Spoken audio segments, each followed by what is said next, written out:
Assalamualaikum warahmatullahi wabarakatuh. Salam sejahtera untuk kita semua. Saya Aldian Baroka dari kelas AKP 7B akan mempresentasikan materi tentang pengendalian internal. Materi yang pertama yaitu definisi pengendalian internal.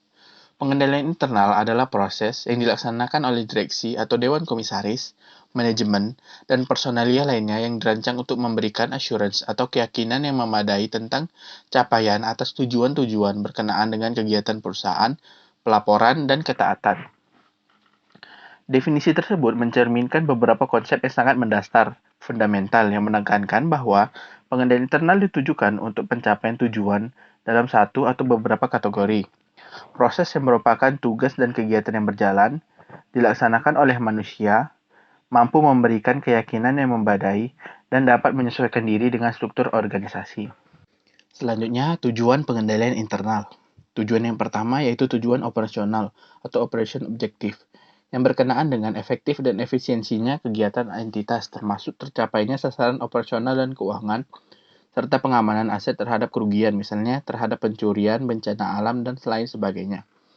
Yang kedua, tujuan pelaporan atau reporting objektif, yang berkenaan dengan pelaporan keuangan internal dan eksternal, serta pelaporan non-keuangan dari sisi yang dapat dipercaya atau reliability, tepat waktu atau timelines, keterbukaan atau transparansi, atau syarat-syarat lain yang ditentukan regulator atau aturan perundang-undangan, lembaga yang menetapkan standar, atau kebijakan entitas. Yang ketiga, tujuan ketaatan atau compliance objektif, yang berkenaan dengan ketaatan terhadap hukum dan ketentuan perundang-undangan yang relevan dengan entitas tersebut. Selanjutnya, 17 prinsip pengendalian internal. Komponen pertama, lingkungan pengendalian. Yang pertama, tunjukkan komitmen terhadap integritas dan nilai-nilai etika. Yang kedua, laksanakan tanggung jawab pengawasan. Yang ketiga, ciptakan struktur, wewenang, dan tanggung jawab. Yang keempat, tunjukkan komitmen terhadap kompetensi. Dan yang kelima, tegakkan akuntabilitas. Komponen yang kedua yaitu penilaian risiko. Yang pertama, tentukan tujuan yang tepat. Yang kedua, identifikasi dan analisis risiko. Yang ketiga, nilai kemungkinan risiko kecurangan. Dan yang keempat, identifikasi dan lakukan analisis terhadap perubahan penting. Yang komponen ketiga yaitu kegiatan pengendalian atau control activities. Yang pertama, pilih dan kembangkan kegiatan pengendalian. Yang kedua, pilih dan kembangkan pengendalian umum terhadap teknologi. Yang ketiga, sebarkan melalui kebijakan dan prosedur. Komponen yang keempat, informasi dan komunikasi. Yang pertama, gunakan informasi yang relevan. Yang kedua, berkomunikasi secara internal. Dan yang ketiga, berkomunikasi secara eksternal. Dan komponen yang kelima yaitu kegiatan pemantauan atau monitoring activities. Yang pertama, lakukan evaluasi berkelanjutan dan atau evaluasi terpisah. Dan yang kedua, evaluasi dan komunikasikan kekurangan dan kelemahan. Materi selanjutnya yaitu komponen pengendalian internal. Yang pertama, lingkungan pengendalian. Lingkungan pengendalian menciptakan suasana di mana semua orang melakukan kegiatannya dan menjalankan tanggung jawab pengendaliannya. Lingkungan pengendalian merupakan landasan yang di atasnya sistem pengendalian internal dibangun dan dijalankan untuk yang pertama mencapai tujuan-tujuan strategis, yang kedua menghasilkan pelaporan keuangan yang dapat diandalkan, baik pelaporan keuangan untuk para pemangku kepentingan internal maupun eksternal. Yang ketiga, berjalannya usaha secara efektif dan efisien. Yang keempat, taat terhadap semua ketentuan hukum dan perundang-undangan yang berlaku. Dan yang kelima, mengamankan aset. Komponen yang kedua yaitu penilaian risiko atau risk assessment. Risiko, menurut Coso, didefinisikan sebagai kemungkinan suatu peristiwa akan terjadi dan berpengaruh buruk terhadap capaian tujuan-tujuan organisasi. Penilaian risiko meliputi proses yang dinamis dan berulang-ulang untuk mengidentifikasi dan menilai risiko yang berdampak terhadap tercapainya tujuan. Risk assessment dimulai dari perumusan tujuan. Setelah perusahaan merumuskan tujuannya, barulah risk assessment dapat dimulai. Contohnya, perusahaan yang memutuskan untuk memasuki pasar luar negeri akan menghadapi risiko politik di negeri yang bersangkutan. Risiko itu bukan ancaman seandainya perusahaan itu hanya menjual produknya di dalam negeri. Contoh ini sekaligus menunjukkan bahwa adanya kemungkinan peluang, yaitu memperluas pasar dan meningkatkan pendapatan dan ancaman. Dalam perumusan risk assessment, ada dua istilah, yaitu identify the risk dan assessing the risk. Dalam identify the risk, kita menginventarisasi risiko-risiko apa saja yang bisa mengancam tujuan organisasi.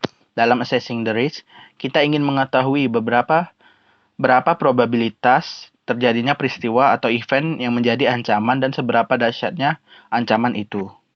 Komponen pengendalian internal yang ketiga itu kegiatan pengendalian. Kegiatan pengendalian adalah tindakan yang diambil direksi atau dewan komisaris, manajemen, dan pihak-pihak lain untuk menangani resiko dan meningkatkan potensi tercapainya tujuan dan sasaran organisasi. Kegiatan pengendalian dapat dilakukan misalnya lewat prosedur-prosedur. Beberapa contohnya yaitu yang pertama, otorisasi dan persetujuan atas transaksi dan kegiatan. Yang kedua, pemisahan tugas. Yang ketiga, pengendalian atas pengembangan proyek dan akuisisi perusahaan baru atau kegiatan yang membawa potensi kerugian. Yang keempat, pengendalian atas pengelolaan dari perubahan yang akan dilakukan. Yang kelima, merancang dan menggunakan dokumen dan catatan. Yang kelima, pengamanan aset, catatan, dan data melalui pembatas akses kepada orang-orang yang sudah ditentukan. Yang ketujuh, pengecekan hasil kerja dan kinerja oleh orang lain. Yang kedelapan, penggunaan aplikasi-aplikasi teknologi informasi yang mengendalikan IPO atau Input, Processing, dan Output.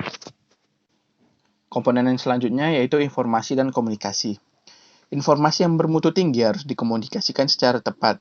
Itu sebabnya mengapa COSO menggabungkan informasi dan komunikasi ke dalam satu komponen. Informasi yang bermutu tinggi ditentukan oleh 3 sifat. Yang pertama, relevan, akurat, dan tepat waktu. Informasi ini harus diterima oleh orang yang ditentukan di mana saja dalam struktur organisasi. Komunikasi bukan saja kepada pihak-pihak di dalam organisasi, tetapi juga pihak-pihak luar seperti pelanggan, pemasok barang, auditor eksternal, regulator, kementerian, dan lain-lain. Teknologi informasi memainkan peran penting dalam informasi dan komunikasi. Dalam bidang perpajakan, misalnya di Indonesia, informasi dikomunikasikan lewat e-filing. Dan komponen yang terakhir yaitu kegiatan pemantauan. Pemantauan dilaksanakan untuk memastikan pengendalian internal terus berjalan efektif. Jika monitoring dirancang dan dijalankan dengan benar, organisasi akan mendapatkan manfaat karena monitoring memungkinkan mengidentifikasi dan menyelesaikan masalah internal pada waktunya, menghasilkan informasi yang lebih akurat dan terpercaya untuk pengambilan keputusan, menghasilkan laporan keuangan yang akurat dan terpercaya, dan diterbitkannya sertifikasi atau asersi secara periodik mengenai efektifnya pengendalian internal. Terdapat 3 unsur besar dalam pedoman pemantauan. Yang pertama, adanya landasan untuk pemantauan termasuk contoh panutan yang baik dari atasan, struktur organisasi yang efektif, dan titik tolak berupa pengendalian internal yang efektif yang menjadi contoh untuk melakukan pemantauan. Yang ketiga, merancang dan melaksanakan prosedur-prosedur pemantauan yang berfokus pada informasi persuasif tentang jalannya kendali-kendali kunci atau key control untuk menjawab risiko-risiko yang relevan yang menghalangi tujuan organisasi, dan mengevaluasi dan melaporkan hasil pemantauan tersebut. Selanjutnya, kendala yang dihadapi pengendalian internal. Pengendalian internal memberikan keyakinan yang memadai tentang capaian tujuan organisasi. Namun ada kendala-kendala yang tidak dapat dihindari. Kendala-kendala ini mungkin terjadi karena, yang pertama, kesesuaian antara tujuan-tujuan yang ditetapkan merupakan prakondisi bagi pengendalian internal. Tujuan-tujuan yang semula dibuat dan menjadi dasar dari aturan-aturan pengendalian internal kemudian diubah atau berubah. Perubahan ini mengakibatkan ketidaksesuaian antara tujuan dan pengendalian internal. Yang kedua, kesalahan manusia dalam membuat pertimbangan. Dalam pendekatan rule-based, pimpinan organisasi atau regulator mencoba menyederhanakan pengambilan keputusan, misalnya dengan menerbitkan aturan-aturan atau menetapkan ukuran kuantitatif. Pendekatan ini mengandung kelemahan karena membatasi seseorang dalam menggunakan akal dan pikiran. Yang ketiga, kesalahan manusia atau human failure.